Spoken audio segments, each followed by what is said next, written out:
So today we will present the project L'AltRoparlante. We will have a short introduction at the beginning regarding multilingual education, and then we will show some results regarding the project and the research aspect of the project L'AltRoparlante.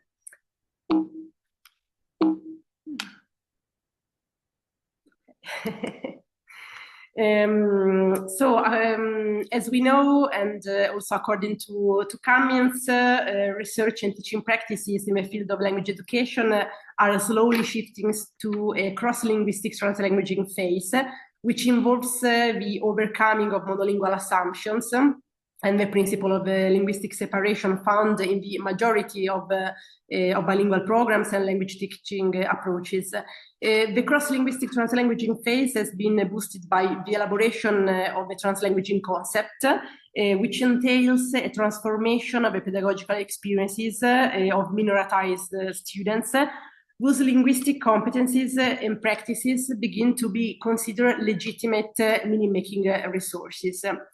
So the educational approaches in the wake of this cross-linguistic translanguaging phase, which include also the pluralistic approaches of the Council of Europe, are built on the same principle of attention to social justice, as well as on scaffolding strategies adopted by teachers in order to support students in facing cognitively challenging tasks using their entire linguistic repertoire.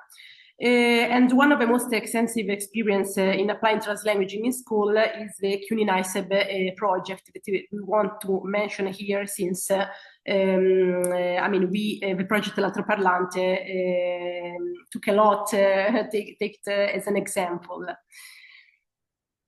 So in Europe, multilingual and intercultural education has been and continues to be focused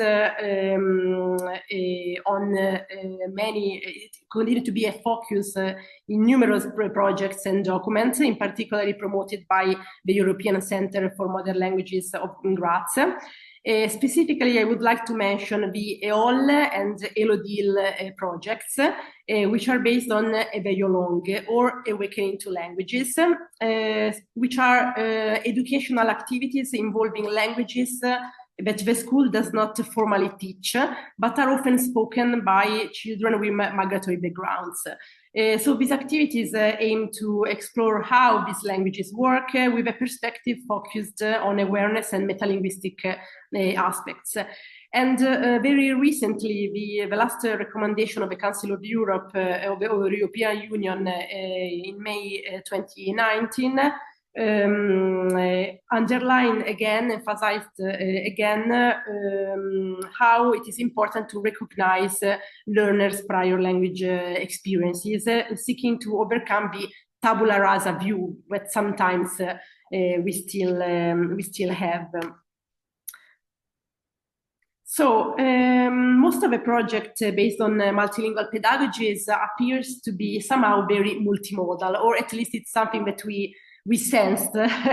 And what is multimodality? So Kress defined multimodality as the normal state of human communication. And multimodality as a theory has a strong political and social justice component. So education in multimodality has a dual value.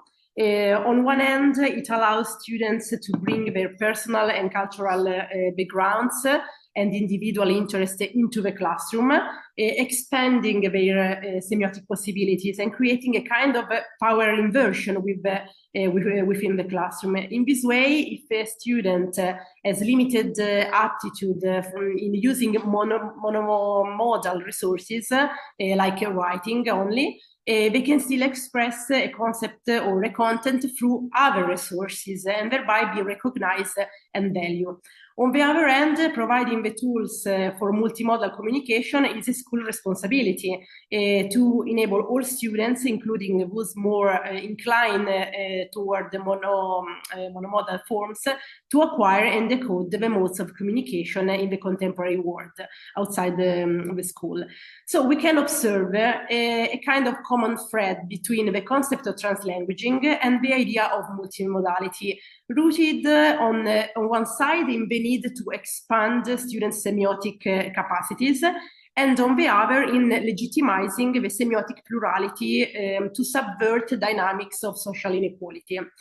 In this sense, we find a clear association between the multimodality and the initiative conducted by Jim Cummins and colleagues in many multilingual schools in Canada about identity text, which is defined as the products of students' creative work or performances carried out within the pedagogical space of the classroom. So students invest their identities in the creation of this text, which can be written, spoken, visual, music, dramatic, or combinations in multimodal form. So the identity text holds a mirror up to the students, in which their identities are reflected back in a positive light.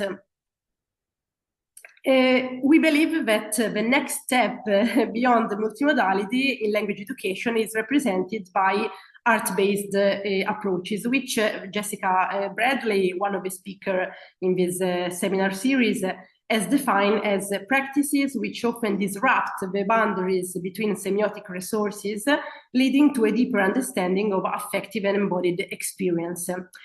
So in today's presentation, we do not focus on explicit art-based approaches, in the sense that in the L'AltRoparlante project, which my colleague Chiara will soon present in detail, we did not work with a specific intent related to students' artistic skills or knowledge.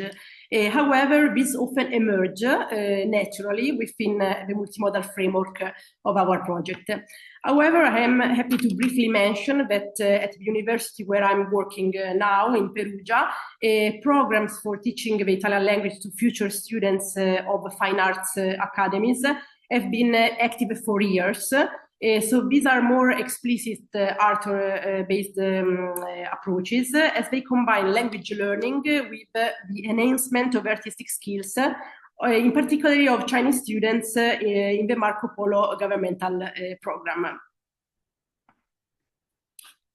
So the research conducted in schools and universities that adopted different forms of multilingual pedagogies underlines in general positive effects of this kind of approaches in a variety of domains, including emotional well-being of emergent bilingual students, in terms of social inclusion and empowerment, the growth of awareness and appreciation of their linguistic competencies, in particular by peers and teachers, and the shift of teachers' beliefs about bilingualism and multilingualism toward a more positive attitude.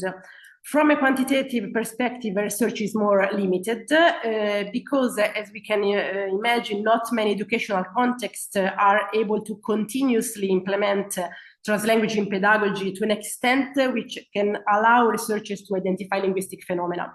However, until now, the research proved the benefits of multilingual pedagogy in terms of improvement in literacy and in metacognitive skills in both languages, so school language and home language, and in certain aspects of metalinguistic abilities, in particular in phonological and morphological awareness.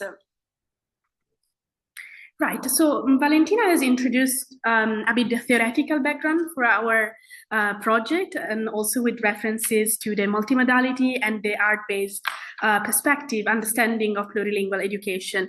So I will now introduce very briefly the project, L'AltRoparlante, which focuses on multilingual education, as Valentina also mentioned. And to do so, I will give you a bit an overview of the project, including when and how it was created, but also give you some practical implementation and show you some examples of the activities that we do. So L'AltRoparlante project started in 2016 at the University for Foreigners of Siena, and specifically at the Linguistic Center of the university, which is also the body that is funding the project. As part of the project, we have a research team comprising Professor Calabagna, who's also the scientific coordinator for the project. She's also the director of the Linguistic Research Center, and Andrea Scibetta and Valentina Carbonara that co-founded the project in 2016, and currently I'm working on the project and I'm coordinating the collaboration with the schools.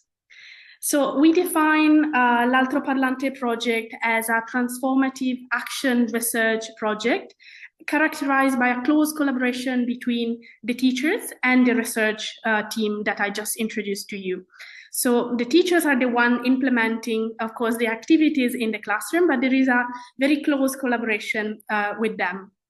So the project, as Valentina mentioned earlier, is based on translanguaging pedagogy, and it has got three main aims.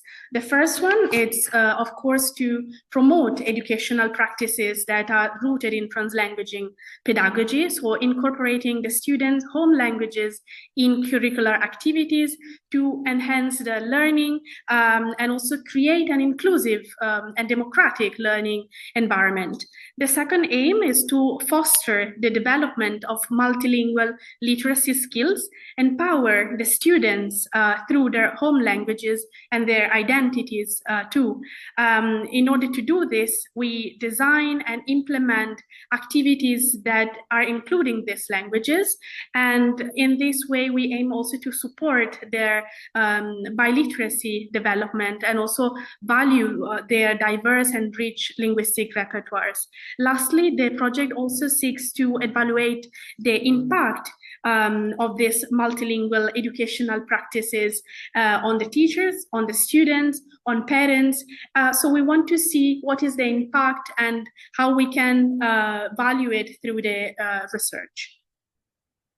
The project currently involves 6 schools across Italy, in the Italian national territory. We have schools in Tuscany, in Emilia-Romagna, in Lombardy, and in Piedmont region. But also, over the past year, additional schools have adopted similar approaches, specifically 7 schools in Emilia-Romagna and 2 schools in Liguria region also began to implement plurilingual education following an initial teacher training, and also we think that somehow they are also becoming to be a part of the L'AltRoparlante network, which we could say it's expanding somehow. So at the moment, the project involves the entire school communities. So we have around 100 teachers involved, headmasters too, and 1,000 students. Also cultural and linguistic mediator, as well as parents, because they also help us in terms of supporting the linguistic aspects of the activities. The schools we work with, they have some similarities, let's say, because they all have a high percentage of students with migratory background, so ranging from 35 to 85% with students amongst the entire student population of each school. Of course, as a consequence, we have a variety of home languages and various levels of Italian as the language of instruction. So moving to the practical implementation of the project and its activities, the project implementation phases are structured, as you can see in this slide, into 6 steps. First, we have a kind of establishment of a contact between the university and the schools. This is followed by teacher training programs on topics related to bilingualism and plurilingual education. This is also followed by what we define an ethnographic survey conducted by the teachers themselves to better understand the students' linguistic repertoires, and which in this phase we use different tools, and Valentina will explain more about this later on. Then we have a phase where we start designing the activities, but also implementing them, so putting them into practice in the classrooms that are involved in the project. And this is our initial implementation phase, which is followed by a more advanced implementation phase of the activities, which is also combined with a monitoring phase, because as I mentioned before, the aim is also to understand the impact, and this is why we need to understand also the monitoring part. And in this sense, it's also important the fact that we have meetings monthly or every 2 months with the teachers, so the research group and the teachers, we meet, we discuss the activities, and we also start designing the next activities to be conducted. The last phase is the dissemination. So the results are disseminated to other teachers that are interested, but also to academic audiences through presentation, publications too. And as part of the dissemination, we also include a very important moment that we organize each year at the end of the school year in Italy, which is around end of May or beginning of June, and where all the teachers are meeting together. So in this sense, we are really working as a network, and we share idea, experiences, and we also start already working on next year activities. So regarding the activities themselves, we follow a progression when we are planning the activities. So we start with basic activities such as vocabulary related activity, gradually moving to more complex one. So the ultimate goal is to integrate plurilingual activities in the curriculum, so students' language really become valuable tools for their learning and support, as I said before, their biliteracy. So let's have a look at a bit some practical examples. Right, as I mentioned before, we usually began with ethnographic observation of students' languages and their associative perceptual pattern. So this involved, for example, administering questionnaires to parents, or also using tools directly with the student. And this is one of these examples. Sometimes we use the linguistic silhouette, but Valentina will explain this more in detail. It's basically a human-shaped figure, and we ask students to color this silhouette according to the languages of their repertoire. But we also use language biography. So in this sense, we also aim to trace students' linguistic history and also the way they perceive the linguistic acquisition throughout their life, basically. So these are just few examples. Then we move to a second phase. So after we have gained a better understanding of the students' linguistic repertoire, teachers, they often begin with a transformation of the linguistic landscape of the school, which we call the schoolscape, because we also want the linguistic diversity to appear to be physically present in the classroom and in the entire school building. So this involves, of course, making the languages of the students visible through, for example, plurilingual boards or plurilingual posters, as you can see. So these have got very important meaning, and they have multiple purposes. So from one side, they support the students and the teachers in the learning process and in the teaching process, but they are also fostering and creating an inclusive environment where all this language are becoming visible. Here you can see some example. For example, we have on the right a poster where the teacher worked on all the parts of the tree, so you can see the vocabulary translated in all the languages of the classroom. You can also see in the middle multilingual board for the days of the week and the routine, the time of the year, and so on. And then a poster that was designed to celebrate the theme of peace for the European Day of Languages in 2024. So this transformation of the schoolscape, apart from being a support for the teachers and the student, we also believe it's important for the parents. In fact, it is benefiting them too. For example, imagine newly arrived families that don't know Italian language in our case, because it's the language of instruction. In this way, by changing the schoolscape, we are also helping them in better navigating the school buildings and also understanding the Italian school system, because they will have signs translating in a language they can understand, and of course this way they could better communicate and understand the entire process and system. The second type of activity is the one that it is related more to the vocabulary. So these activities are often first implemented at the beginning, right? Because they can be conducted also when we don't know exactly about the students' knowledge of the home language, and somehow they are limited because they are limited to keywords, or we can work on translation in this sense. So in order to conduct these activities, we encourage a reflection on similarity and differences among languages, and also highlight the existence of diverse linguistic systems.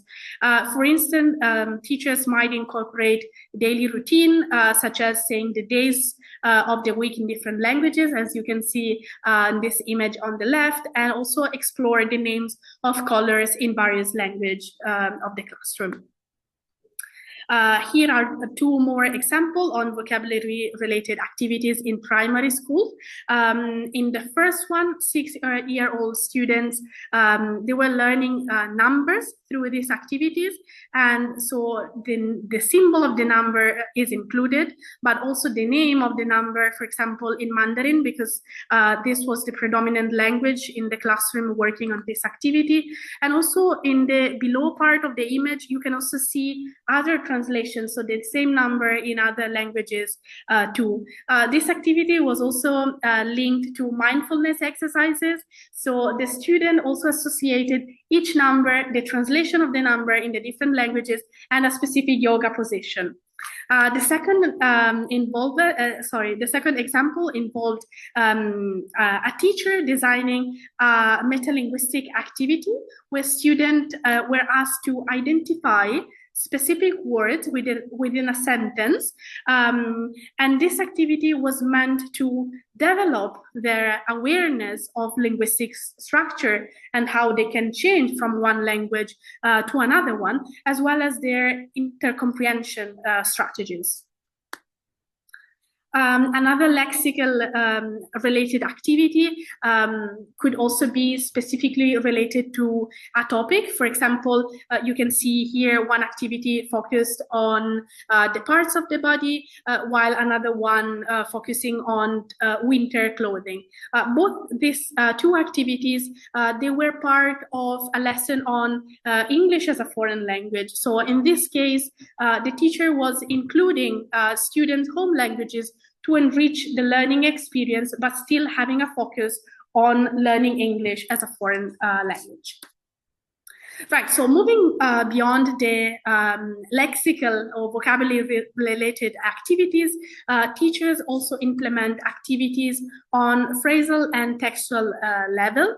This might include, for example, analyzing sentence structures in different languages, focusing, for example, on WH question, or also comparing translation of the same book titles in multiple languages, to also reflecting not only on how the sentence structure might be differing, but also reflecting on the translation practice itself. Teacher also designed, in terms of phrasal and textual level, more complex textual activities. So students are, for example, encouraged to compose text using the linguistic repertoires. For instance, they were allowed to take notes in the language they preferred, and use these notes to write a text also using the languages of the repertoire. But I will keep this for later, because we will also explain a little bit of the research we have been conducting on this. The next phase, so the next step, is working on the disciplinary level. So activities are also implemented by teachers within specific subject areas, so demonstrating how home languages can also support learning the content of the class, not just reflecting on the linguistic aspect. As I mentioned before, we have, for example, activities on English as a foreign language, where students in this case were asked to use their home languages and describe a holiday they went to, therefore working on the past tense in English.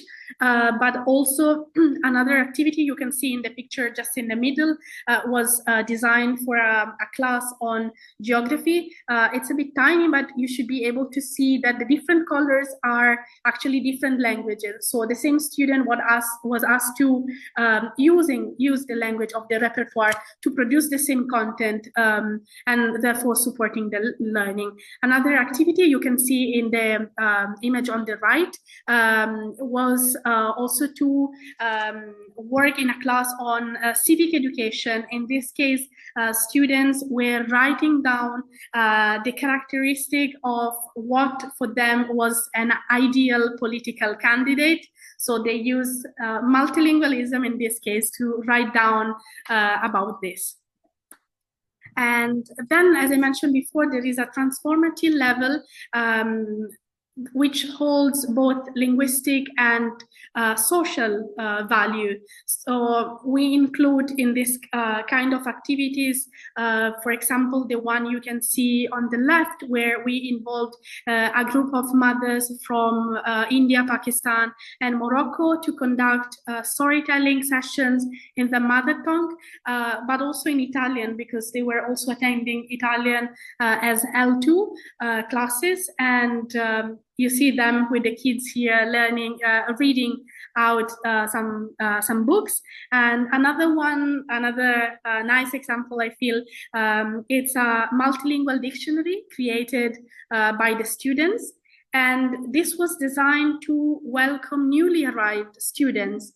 So the student, they kind of stopped and thought, what might a newly arrived student need? And we can translate these words for the students. And in fact, it's all related to the school environment, the people, the spaces of the school. And for this publication of the dictionary, because it is an actual dictionary that was printed also with the funds of the local administration. So we feel there is, in this sense, definitely a change in terms of involving the entire community. Moving a little bit to the focus on art-based activity. As Valentina mentioned before, we can see this coming out like in the activity, but in a, I would say, like spontaneous and natural way, and not specifically designed to be art. You can see two beautifully multilingual blankets created for the International Mother Tongue Day in two different schools. The one you can see on the left was designed and created by the students. You can see all different pieces of fabric and different words in different languages, and the other in another school was instead created by the parents. Sorry, there is a mistake. One from student and one from parents. Another activity also based on the art was the one you can see here. This again was a work related to the International Mother Tongue Day. Students across different schools were asked to design and build plurilingual cities or plurilingual houses. So this activity involved both reflecting on similarity and differences in how the word house, for example, is expressed in various languages, but also emphasizing the uniqueness of each home and recognizing shared meanings throughout different languages and different cultures. And lastly, another art-based activity. You can see here student designed and created a multilingual drama. So in this one, they're also designing the mask for this multilingual drama, and they're also celebrating peace for the International Day, European Day of Languages. So in the next slides, we would like to provide some more precise guidance for potential teachers on how to plan activities. What we believe might be a risk of plurilingual teaching in mainstream educational environment, meaning not bilingual schools, but regular public schools where students with immigrant backgrounds are present alongside native students, is that it may end up focusing primarily on translation. So translation is, of course, a fundamental part of a translanguaging process, but for a deeper cognitive engagement of students, we should always ask ourselves, what are we asking them to do through their languages? So two very useful tools in this context are Bloom taxonomy, widely used in CLIL, which outlines 6 levels in increasing order of cognitive complexity, and FREPA-CARAP, a framework of reference for pluralistic approaches to languages and cultures, developed by the Council of Europe, which consists of a detailed inventory of descriptors related to knowledge, attitudes, and skills concerning interaction with linguistic and cultural plurality.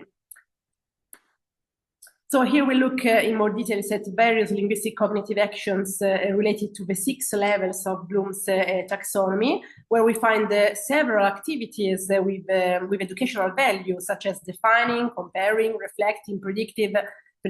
And in the following slides, we have attempted to connect the two tools, so the Bloom taxonomy and FREPA-CARAP, through examples of educational activities. So, for example, we can consider an activity like the creation of plurilingual dictionaries as relevant both to the first step of Bloom taxonomy, remembering, specifically to the activity of defining, and to the following FREPA-CARAP objectives, can give an account in one language of information encountered in another language of other languages. An activity designed for the whole class, not just for emergent bilingual students, could be locating. Locating specific elements in text written in languages other than the school language, and this aligns with the FREPA-CARAP objective, can identify or recognize grammatical categories, function, and markers. So on the second step of the Bloom's taxonomy, understanding, for emergent bilingual students, we can place an activity such as paraphrasing or summarizing in their native language a text read in the school language. This type of activity aligns with the FREPA-CARAP objective, can carry out a transfer of semantic content. For the whole class, we can instead focus on identifying specific linguistic phenomena. This objective is slightly more complex than the previous locating, because it requires a more detailed understanding rather than mere recognition. On the third step of the Bloom's taxonomy, applying, we find the activity of interviewing, which we have proposed several times in the L'AltRoparlante project. Even if this is still in the lower part of the taxonomy, it is actually a highly complex activity. It involves the students acting as mediators, posing questions in their native languages and transposing the answers into the school language. So we have conducted interviews with parents, family members on various topics, particularly about their past, migration experiences, life in general, and also educational aspects like children's and parents' rights and duties, for instance. So touching on intercultural topics without falling into essentialisms or stereotypes. In this case, these two CARAP objectives seem to effectively represent the type of skills students develop through this type of activity. So can argue about cultural diversity, advantages, disadvantages, difficulties, and construct one's own opinion about this, and can communicate in plurilingual groups, taking into account the repertoire of one's interlocutors. Moving in the second part of Bloom's taxonomy, which includes higher order skills, we find analyzing. So an activity that corresponds to this skill could involve reading a text in the school language and answering a series of questions, like the classic W questions, using the students' native languages. So this could involve classifying various pieces of information based on temporal, spatial, or other coordinates. So in this type of activity, we can identify at least two CARAP objectives. Can identify one's own reading strategies in the first language and apply them to the second language, and again, can give an account in one language of information encountered in another language or other languages. In the step of Bloom taxonomy called evaluating, we find the activity of judging or commenting. An example of an activity carried out in this context was an in-depth exploration of the Charter of Fundamental Rights of the European Union, particularly regarding linguistic rights. So the teacher selected specific articles and presented them in all the languages of the class. So using an analysis grid, students were then asked to identify the most interesting aspect of the text, in their opinion, and comment on them in simple terms, using the various native languages present in the group. So we believe that this type of activity aligns with the PREPA-CARAP objective, can present a commentary expose in one language based on a plurilingual set of documents. So finally, reaching the cognitive pinnacle of Bloom's taxonomy, in the category creating, we find composing. All the teaching units based on translanguaging within the LAltRoparlante project, following the guideline of the QNICE of the project, culminate in the creation of a multilingual final product. So this product can take the form of a text, a video, a handcrafted item, or a podcast, usually always a multimodal product. Even in this case, there is a clear correspondence with the following PREPA-CARAP objectives. Can use knowledge and skills already mastered in one language in activities of comprehension production in another language, and can produce a text in which register varieties languages alternate functionally when the situation allows it. So at this point, we would like to say a few words about the research conducted as part of the LAltRoparlante project. If you are interested in reading some of our papers, we will be more than happy to send you all the publication that we wrote about it. In the LAltRoparlante project, we focus in particular on the following dimensions: so ethnographic, interactional, cognitive, and literacy development. We used a variety of tools, both qualitative and quantitative. To name just a few: interviews, questionnaires, classroom observations, language portraits, standardized metalinguistics and cognitive tests, literacy tests, and so on. So we were very lucky because we had the opportunity to study the same children and parents and teachers for many years. So far, we have investigated the impact of a project from several perspectives: the attitudes of teachers, students, parents, and mediators, classroom interaction patterns, including within the context of English as a foreign language, and storytelling activities conducted by parents, the effect of a project on students in terms of biliteracy skill development and metalinguistic awareness. And we are also studying the effect of teachers training and the project overall in terms of language policy. The results are generally positive. So emergent bilingual students are more engaged and empowered. Italian-speaking students develop a greater plurilingual intercultural competence. Students show advantages in the metacognitive perspective of biliteracy, with improvements even in the Italian language compared to a no translanguaging control group, as well as in inferential components of multilingual metalinguistic awareness. Additionally, there is a shift in teachers' beliefs about multilingualism in the classroom, which is also reflected in teaching practices that are much more linguistically inclusive. So in the next slide, we will focus on two specific studies concerning multimodal aspects, where languages and different modes combine to expand the semiotic expression of students and teachers. So the first study examines the linguistic identity of students before the start of the L'AltRoparlante project, and then at a more advanced stage of the project. The research context was a public school in north of Italy belonging to the L'AltRoparlante project. We collected the language portraits in two sessions. The first session prior to the implementation of multilingual activities, and the second session 2 years later.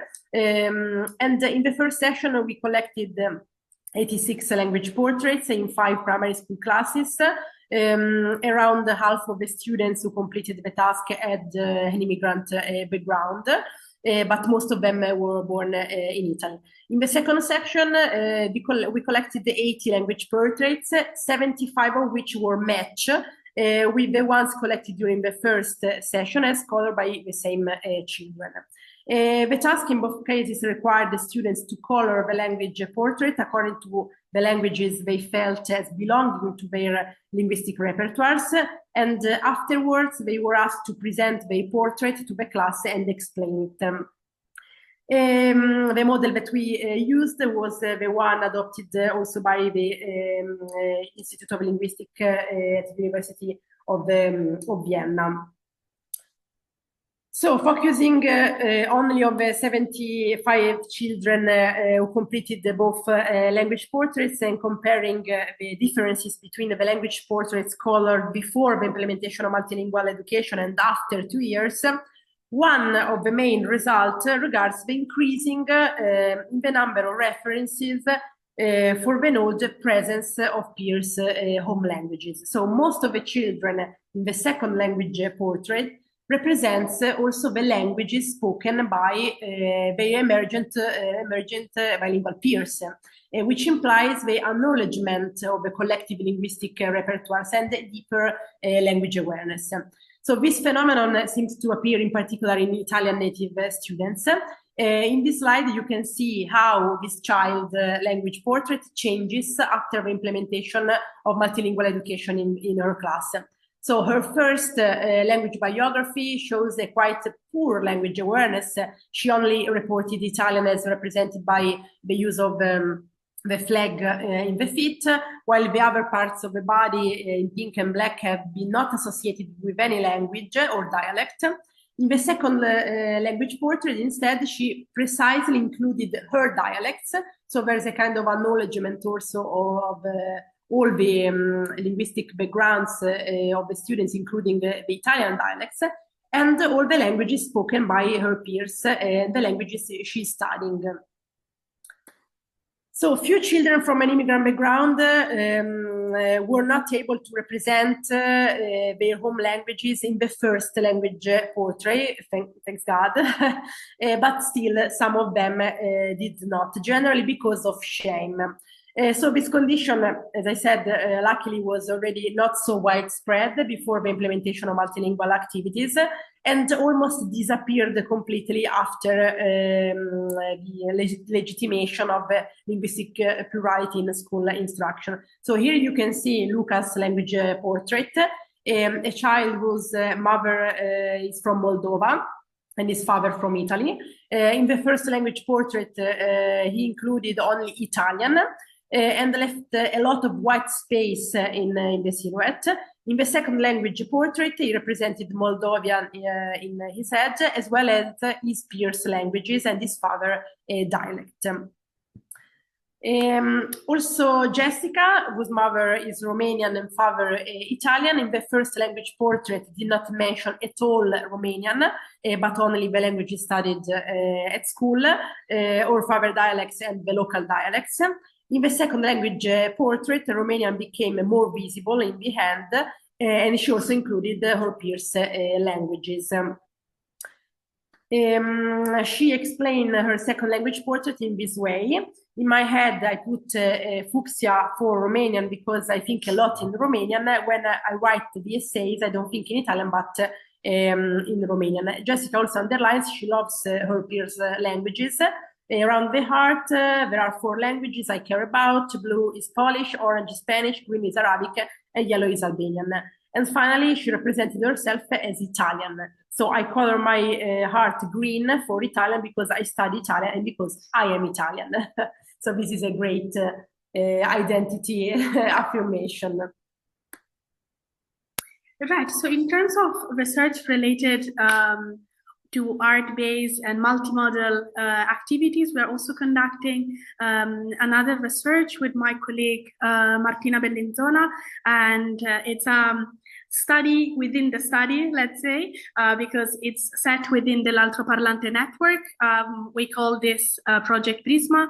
The aim of the project is to understand to what extent multilingual pedagogy is challenging the monolingual ideologies in written production about migration. So in the project, we involved 6 classes from 3 different schools. We have a total of 120 participants, and therefore we collected 109 texts in 22 different languages. We also conducted a focus group with the students that produced their written production and interviews with the teachers that were helping us in collecting this data. From a first analysis, a content analysis of the corpus of text that we collected, we identified some key themes that students included in their text, amongst which the journey, the family, the identity, as you can see, all related to the migratory experience. Some of the students talked about their own migratory experience. Some other students, they were telling stories about other people, their parents, their friends, and so on. One of the themes that we identified, and which was quite prominent in the corpus that we collected, is the one of language. So this appears to be prominent in more than half of the text that we analyzed. Apart from language being a theme of the text they were writing, we are also understanding how the students are using the languages of their repertoires in the text. From a first analysis that for the moment only considered 2 classes out of the total of 6 classes from which we collected the data, we can see a majority of texts that are monolingual. And when I mention monolingual here, I refer to not just texts only produced in Italian, but also only in one other language. Sometimes it was just in Urdu, for example, or just in Arabic. Nevertheless, we also have a significant portion of text also bilingually produced, and also a smaller number were multilingual. This, we believe, already reflects the complexity of supporting students by literacy. So we see that sometimes maybe the activity, if they are not carried out in a continuous way, they might be not sufficient to support the student in the writing process. In analyzing the text, we also conducted, apart from analyzing the text, we also conducted the focus group, because we also wanted to understand how the students were feeling, so their perceptions about writing with multiple languages. And these are a few of their answers. So some of the students expressed positive feelings. One of them said she felt free like a bird when she was allowed to use Romanian and Italian, which were the mother tongues. Other students, nevertheless, they also expressed how difficult it was, so also challenging somehow, from one side telling the story about the migration, but also using a language that I know my peers will not understand, and also a kind of fear in expressing herself in Italian. Others, they also express their the desire to write in the mother tongue. For example, this student is talking about a willingness to write in Bengali, but also being aware that I cannot write it. And in the same way, other children mentioned the same for Chinese language. So I don't know well how to write it, therefore my text cannot be including this language. In addition, the analysis also focuses on the different modes and ways students decide to tell their stories of migration, because they were completely free in deciding how to tell the story. So in this sense, we have really multimodal texts that we collected. Some of them included drawing, they included photographs too, and many of them are also using comics, for example, or PowerPoint presentation. And so we believe that this is also an important aspect of the corpus that we collected and we will more deeply analyze. To conclude, just one last research part that we are currently working on. So it's a work in progress, and it's focusing on teachers. And as we mentioned before, we are carrying out many teacher training programs. So our aim is to explore, to understand how the teachers are representing their own linguistic biographies, and whether we can see also their students' multilingualism in the biographies that they are representing. So we collected a corpus of 50 in-service teachers, and they were invited to reflect on and graphically represent their linguistic experiences and repertoires. And this data collection was taking part during a teacher training course on multilingualism and multilingual education. So we have a very preliminary qualitative analysis that we have been conducted out of this collected biography. Nevertheless, we already can understand some recurring patterns that we also see are kind of in line with previous research that used multilingual biographies. For example, we can see teachers using geographical elements to represent their linguistic histories. Some of them, quite often, they're also using the body like a metaphor to represent the linguistic acquisition, and a different part of the body is representing a different language, and also the image of the journey. So really temporally representing the acquisition of different languages. It was also interesting to see that some of them are representing the plurilingualism that is characterizing their classes, their students in their linguistic biographies, but also portraying them as the teachers. As you can see on the linguistic biography on the right. So not only we see the different languages and nationalities, because she's using the different flags of her students, but also the role of the teacher, since she's just next to the whiteboard and thinking about her class. So as I said before, this is just a work in progress, but we also believe it has got some potential also in terms of multimodality understanding of plurilingualism. So I guess we could stop here. Thank you very much for listening to our presentation. We will be, of course, happy to reply to any question. And these are also our email addresses in case you want some bibliography, or we can send you also papers that have been published too. Thank you.